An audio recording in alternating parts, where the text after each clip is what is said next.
몇 년 차시죠? 생각해보니까 30년 했네요. 한 학기 이래서 좋다 이런 얘기가 하는 그 아마추어 오케스트라에서 제가 수석이라서 곡 중 솔로가 나오면 제가 하거든요. 그래서 되게 좋죠 저는. 이렇게 남자가 첼로를 하면 왠지 멋있어. 피아노에 제가 그렇게 큰 재미는 못 느껴서 딱딱한 느낌이랄까? 그런 게 이게 땅땅땅땅 이렇게.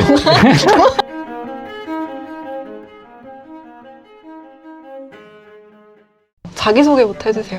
그러니까 첼로를 많이 하셨잖아요. 네. 몇 년 차시죠? 생각해보니까 30년 했네요. 정말요? 네. 그리고 뭐 쿼텟도 하고 계시고 예, 오케스트라도 하고 계시고 맞습니다. 그리고 혹시 리사이틀 같은 걸 하신 적이 있나요? 리사이틀이라는 이름보다는 네. 저의 그 친구랑 듀오 연주를 했다. 브람스랑 베토벤 어려운 곡. 어려운 곡을 불러서 이게 난생 처음 하는 거다 보니까 욕심이 생겼는지 저도 모르게 그런 선택을 좀 무거운 곡들로 했던 것 같고 앞으로는 그렇게 안 하려고 하고 있습니다. 전 좋게 들었습니다. 아이, 감사합니다. 네. 저희가 이 콘텐츠를 촬영하게 된 그 계기를 생각을 해보면 네. 제가 2주년 바이올린 배운 기념으로 현악기에 대해서 네. 너무 배우는 게 어렵다. 네. 2년차 초보 입장에서 영상을 만들어서 올렸는데 너무 아쉬운 부분이 있다. 현악기를 오래 한 사람으로서 네.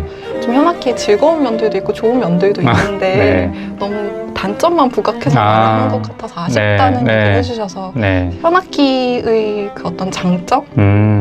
이 현악기 이래서 좋다 이런 얘기. 근데 저는 이해는 됐어요.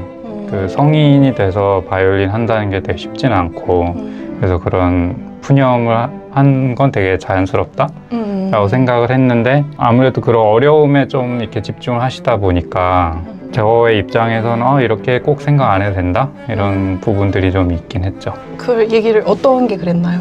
특히 이 현악기는 혼자 하는 거는 완전한 음악이 아닌 것 같고 이제 뭐 피아노는 이제 반주도 되고 멜로디 되고 화음도 여러 개 할 수 있지만 현악기는 단선율이고 기본적으로 그런 얘기를 하셨는데 그런 부분이 있고 근데 또 거꾸로 생각하면 음악을 제대로 하려면 이제 다른 사람들하고 만나서 하게 되잖아요. 또 그런 즐거움도 있고 양면적인 것 같아요. 그래서 피아노는 혼자서 다 거의 완성할 수 있지만 좀 외로울 수 있다. 근데 현악기를 하게 되면 강제로라도 이제 앙상블을 만들게 되거든요. 너무 심심하니까. 그래서 이렇게 사람들하고 해보면 또 배우는 것도 많고 재미도 있고요. 또 물론 이제 또 잘 맞는 사람 찾는 것도 항상 쉽진 않아요. 하지만 기본적으로는 그런 즐거움이 있다라는 게 하나가 있고 저는 이제 첼로를 하다 보니까 첼로 레퍼토리 중에 제일 대중적으로도 그렇고 첼리스트들이 가장 높은 경지에 있는 작품이라고 생각하는 곡이 무반주 곡이거든요. 그쵸, 그거는 인정. 그래서 사실 그것만 평생 갈고 닦아도 모자라거든요. 물론 그 곡만 하면 지겹겠지만 그게 어떻게 보면 베토벤 피아노 소나타 같은 존재거든요. 첼리스트들한테는. 그래서 그 정도의 무게감이 있고 중요한 레퍼토리가 무반주로 되어 있다. 그래서 혼자서는 음악을 할 수 없는 악기가 현악기냐? 라고 하면 첼로는 물론 바우가 있고 바이올린도 마찬가지로 무반주 파르티타와 소나타가 있잖아요. 그 외에도 뭐 이자이도 있고 이런 무반주 레퍼토리가 적지는 않은 것 같아요. 특히 바이올린은. 물론 취미 단계에서 이자이를 하기는 굉장히 어려운 얘기고 파가니니 카프리스도 있고 좀 약간 얘기가 새긴 했는데 그러니까 무슨 말씀 하시는지 알겠어요. 네, 그런 생각이 들었어요. 그러니까 요약을 하면 앙상블을 할 수 있는 게 오히려 장점일 수도 있다. 네. 이게 한 파트고 네. 나머지 한 파트는 무반주곡도 있는데 그게 무슨 소리였냐. 이런 두 가지인데. 네네, 뭐 근데, 그런 거. 그리고 오케스트라가 있죠. 사실 오케스트라. 그 앙상블의 정점이라고 할 만한 그런 서양 음악에서는 오케스트라라는 대규모 합주가 있는데 현악기를 하게 되면 뭐 아마추어 악단이 요즘 많으니까 그런 데 가셔서 재밌게 할 수 있다? 근데 일단 아직 저는 오케스트라에 입단을 할 수가 없을 것 같다고 저는 저를 생각하고 있어가지고 한 1년 정도 더 있다가 시도를 해보려고 하는데 오케스트라를 하면서 가장 그럼 좋아하시는 게 혼자 하는 거? 아니면 그냥 피아노랑 반주하는 거? 그리고 뭐 실내악들이 있잖아요. 쿼텟도 있을 수 있고 트리오도 있을 수 있고 그거랑 오케스트라 이게 다 다르긴 할 것 같거든요. 어떤 게 제일 취향에 맞으세요? 적성이나 기질이나? 근데 그런 것 같아요. 일단 기본적으로 혼자 연습하는 걸 즐기지 않으면 하기가 어려운 악기이긴 해요. 뭐 모든 악기가 그렇지만 그래서 혼자 연습하는 것도 저는 좋아하거든요. 그거랑 별개로 이제 각 장르별로의 장단점이 다 있는 것 같긴 해요. 근데 앙상블의 규모가 커지면 커질수록 개인의 기여하는 바는 줄어들잖아요. 그래서 사람 성향인 것 같은데 내가 돋보이고 싶은 사람이라면 그런 듀오나 실내악 이런 거가 좀 더 맞을 것 같고 꼭 그래서만은 아니겠지만 꼭 그러지 않아도 이제 다 같이 뭔가 어우러지는 그런 음악을 좋아하는 경우에는 오케스트라도 충분히 재미있고 또 오케스트라에서만 할 수 있는 곡도 많잖아요. 그쵸. 네, 그런 매력이 또 있죠. 그래서 어떤 게 제일 좋으세요? 그래서 저는 실내악이 좋은 것 같아요. 실내악이 좋은 이유는 아까 말씀드렸던 그런 양극단의 어떤 중간쯤에 있는 것 같고 그래서 내가 어느 정도 개인적인 표현을 드러낼 수 있으면서 또 남의 소리 듣는 그 재미가 동시에 있거든요. 브람스 피아노 콘체르토 같은 네, 경우도 네, 첼로가 기여하는 바가 있는 콘체르토 중에 하나잖아요. 드물게. 첼로 솔로가 굉장히 첼로 큰 솔로가 있죠. 그런 게 몇 개 있는 것 같긴 해요. 그러니까 네, 그 곡중 솔로가 있는 네, 곡들이 네. 제법 돼요.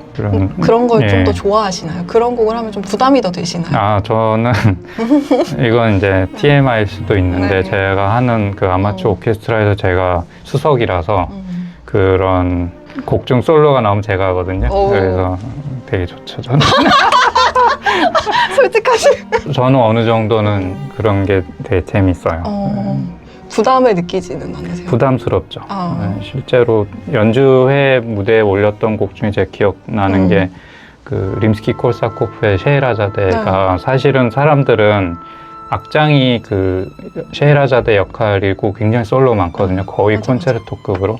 그런데 사실은 첼로 솔로도 좀 꽤 되는 편이에요. 아마 잘 기억은 안 날 거예요. 죄송한데 그 메인 선율 그 바이올린 하잖아요. 네. 그것만 기억이 나요. 맞아요. 보통은 이제 다 그것만 보는데 이렇게 은근하게 이 곡의 뒤에서 이렇게 밀어주는 솔로들을 많이 하거든요. 들어봐야겠. 그 관점에서. 네, 그게 기억에 남고 뭐 그 외에도 그런 작곡가들이 이제 뭔가 굉장히 칸타빌레스럽고 그런데 고음은 싫고 따뜻한 분위기를 내고 싶을 때 첼로한테 멜로디를 주는 경우가 많죠.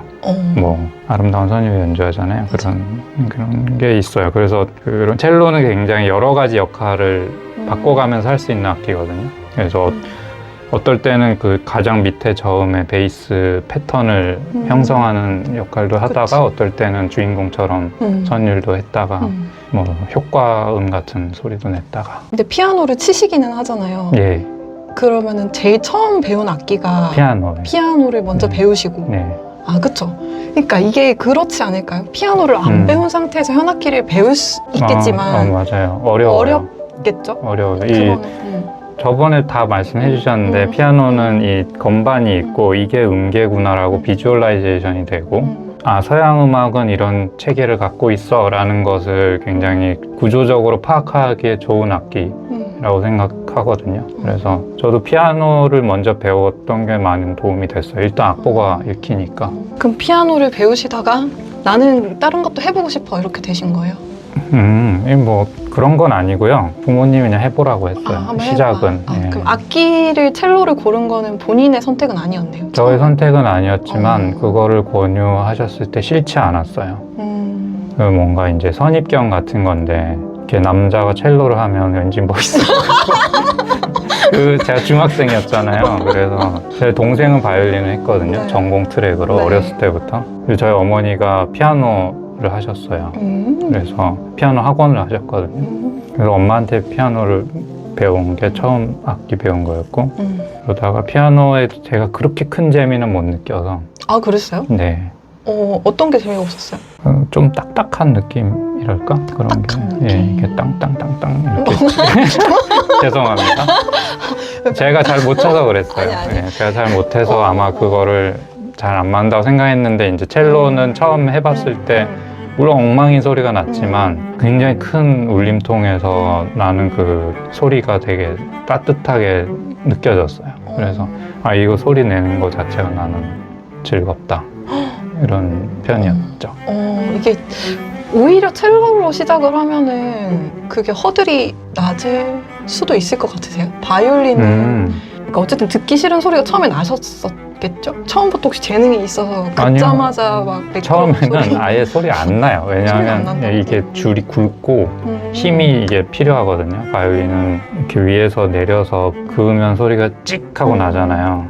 그런데 첼로는 굵은 선을 이렇게 움직여줘야 되거든요. 베이스보단 덜 하겠지만. 그래서 어느 정도의 힘을 쓰는 그 훈련이 안 돼 있으면 처음에는 굉장히 그냥 씩씩거리는 소리에 가까운 흐리멍텅한 그런 소리가 나죠. 그러면 왼손도 힘을 더 주고 오른손도 힘을 더 줘야지. 맞아요. 기본적으로는 힘이 더 드는 악기. 그랬는데도 내가 소리를 냈을 때 그 소리가 더 피아노 소리보다 뭔가 더 포근하고 안아주는 것 같이 이런 느낌이었을까요?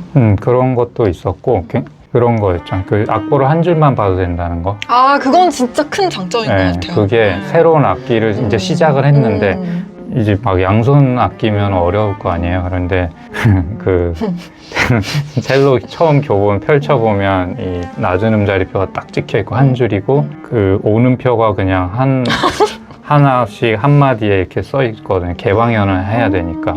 그걸 보면은 이제 악보는 볼 필요가 없는 거예요. 그냥 소리만 집중하면 되니까 이 뇌의 부하가 좀 덜 걸리죠. 근데 진짜 그건 있는 것 같아요. 저도 피아노 악보를 보는 거랑 이렇게 바이올린을 한다고 생각하면 확 그 부담감이 낮아져요. 그러니까 바이올린 훨씬 더 초보지만 이걸 할 때 맞아요. 그런 거 저도 공감해요. 근데 나중에 계속 하시면 느껴지겠지만 점점 그 복잡도가 올라가거든요. 본인이 수행해야 되는 태스크의 양이 그 신경 쓸 게 많아진다는 거죠. 그래서 그건 나중 얘기고 뭐 일단은 이제 처음 시작할 때는 확실히 뇌의 인지 자원을 그런 면에선 좀 절약할 수 있죠. 근데 이제 말씀하신 게 저도 이제 1년 차 때랑 지금 2년 됐고 이제 3년 차가 된 거죠. 그때 했을 때 신경 쓸 게 늘어나기는 할 거 아니에요. 예를 들면 뭐 더블 스탑 같은 거는 하지 않았는데 하게 되거나 특히 어려운 게 저는 지금 포지션 이동. 포지션 이동을 해서 음정을 맞추면서 달라지는 것들이 생기고 이러는데 이거는 저는 지금 제가 봤을 때 아직 재료 수집? 또 지금 아직 안 된 상황인 건데 재료 수집이 다 된 상황에서 예를 들면 이현을 할 때 이런 걸 구현하고 싶다거나 뭐 예를 들면 아니면은 뭐 소리를 이렇게 내고 싶다거나 이런 거에서의 인지적 자원을 소모하는 걸 말씀하시는 걸까요? 아니면 곡의 난이도가 높아져서 다 이게 복합적인 것이죠. 그래서 표현하고자 하는 것들이 많아지고 점점 연습할수록 그러면 그거에 집중을 해야 되잖아요. 그냥 무신경하게 하는 것만큼 의미 없는 그건 없잖아요. 피아노 잘 치시니까 잘 아시겠지만 그래서 그거를 계속 고도의 집중력을 점점 더 많이 써야 되고 또 말씀하신 대로 테크닉적으로도 어려워지니까 그걸 신경 쓸 게 많아지는. 그리고 뭐 현악기는 아시겠지만 고음으로 올라갈수록 좁아지잖아요. 이 간격이. 그래서 더 어렵죠. 그쪽으로 갈수록.